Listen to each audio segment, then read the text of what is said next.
Во имя Отца и Сына и Святого Духа. Аминь. Христос воскресе!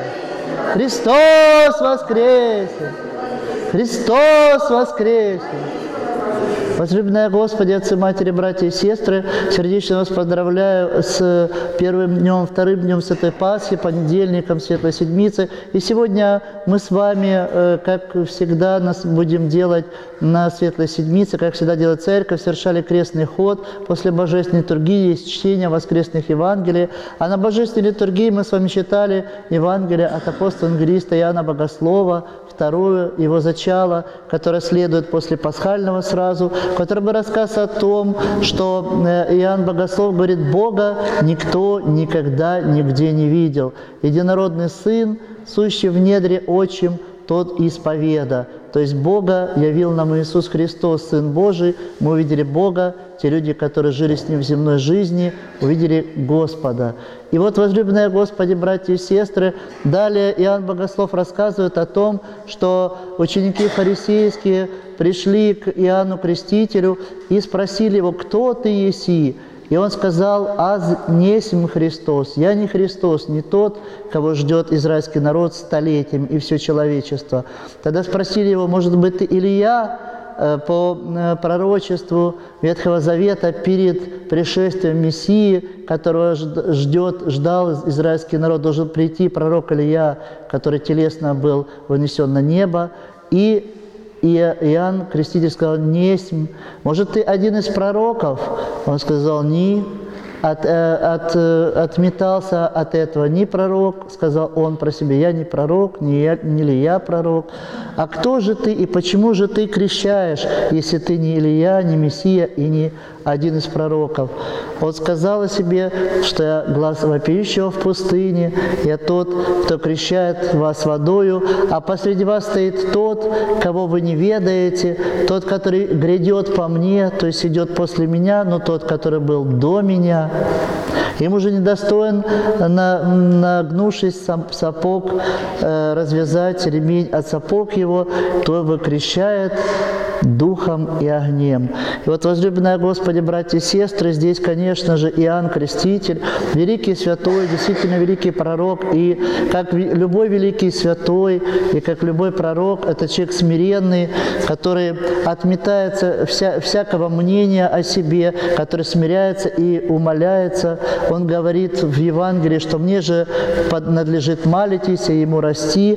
Он говорит о Господе Иисусе Христе: тот, который идет после меня, и тоже будет крестить, но духом и огнем, но тот, который был до меня, тот, кто был до каждого из нас, тот, который был у сотворения мира, который был до всех людей, до всего мира, Господь Иисус Христос грядет.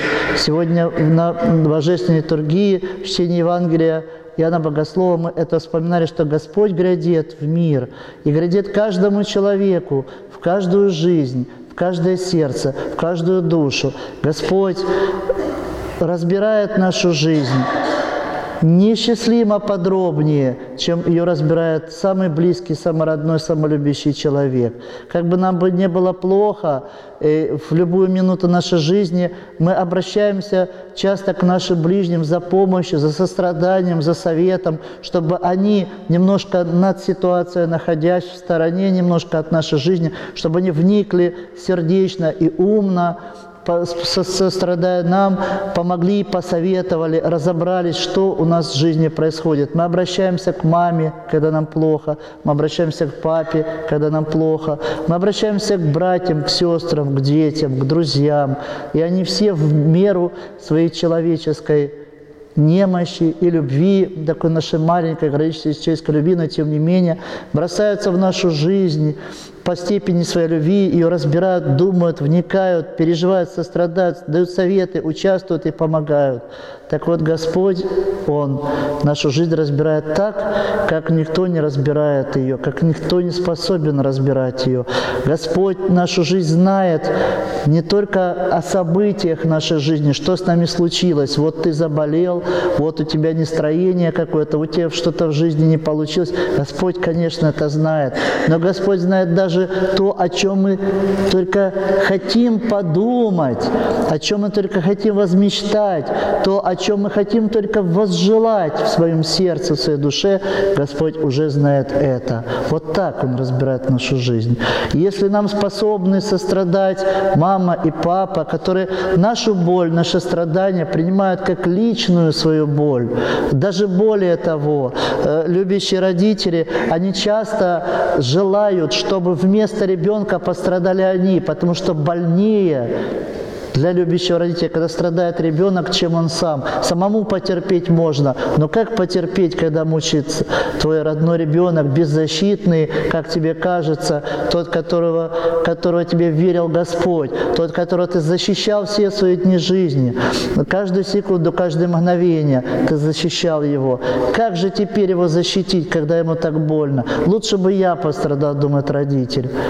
А Господь, который есть любовь всесовершенная, неограниченная, Он гораздо более хочет пострадать за нас, гораздо более заместить нашу боль своей болью, наши страдания своими страданиями. Именно поэтому Он распинался на кресте.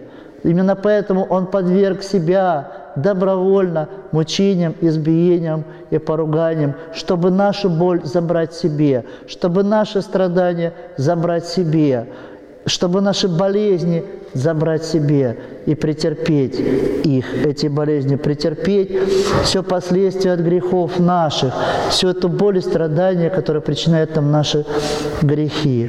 Господь все за нас хочет сделать, Господь во всем нам хочет помочь, кроме греха. Господь не совершает грехи, Он есть свят, и поэтому Он распинается за нас и говорит: вот искупление за ваши грехи, вот прощение за ваши грехи.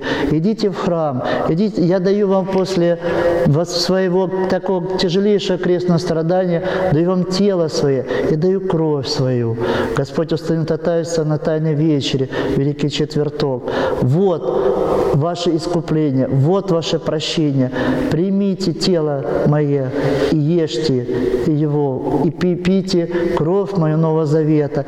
Все, каждый из человеков, для того, чтобы получить прощение, для того, чтобы спасти вас, для того, чтобы вам не было больно, для того, чтобы вам не было горько, для того, чтобы вы не страдали от грехов своих.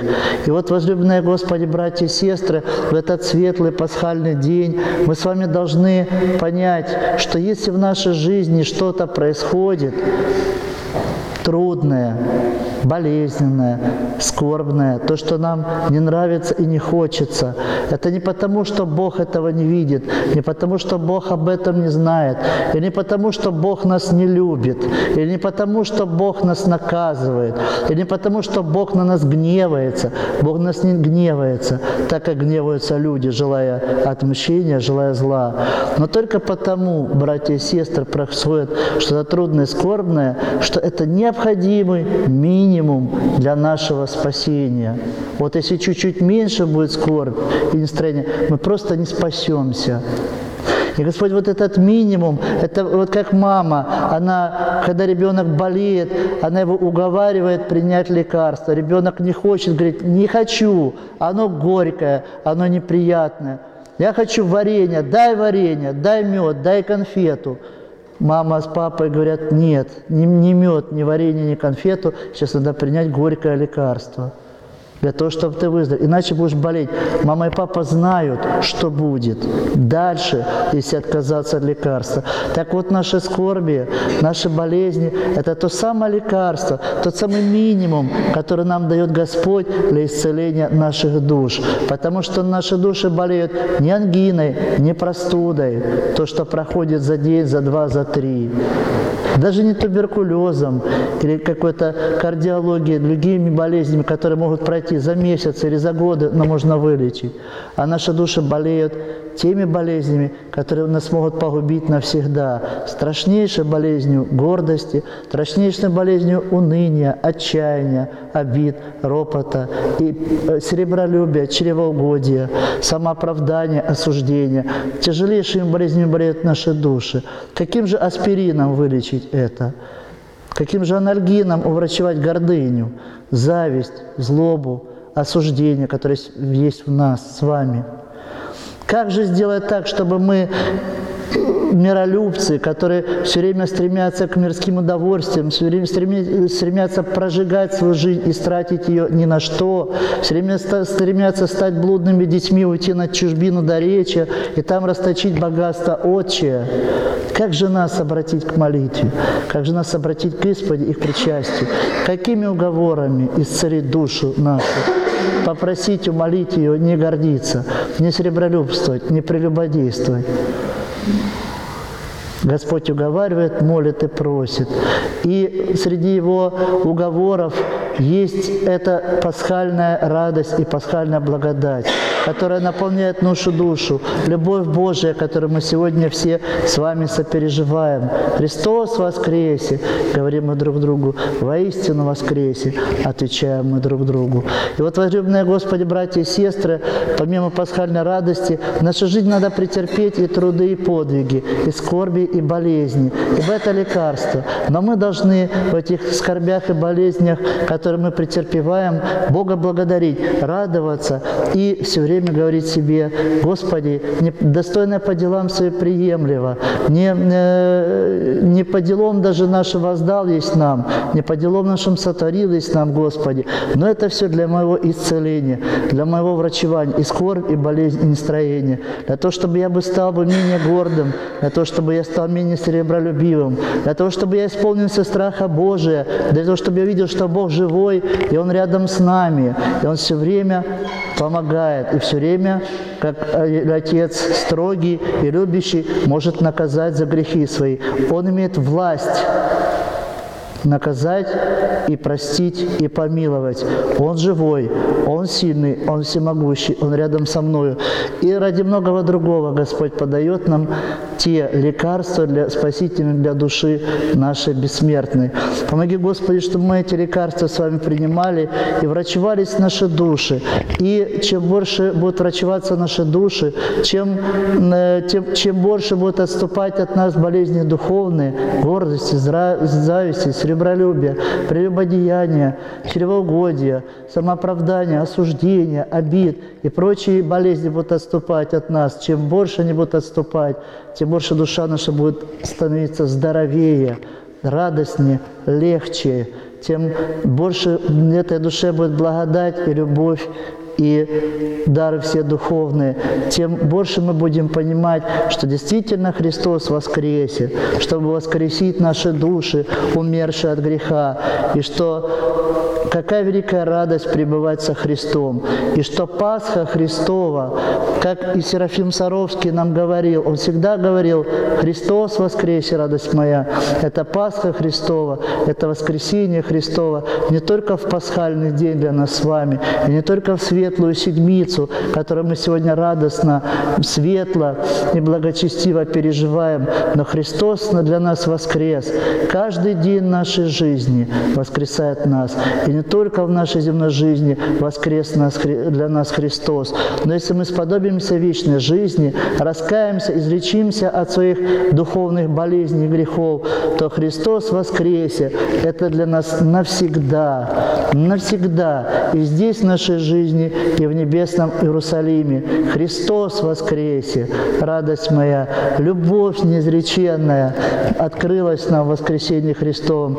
И вечная жизнь, и вечное спасение здесь и в вечности, со всеми святыми, от века Богу угодившими. Аминь. Христос воскресе! Христос воскресе! Христос воскресе!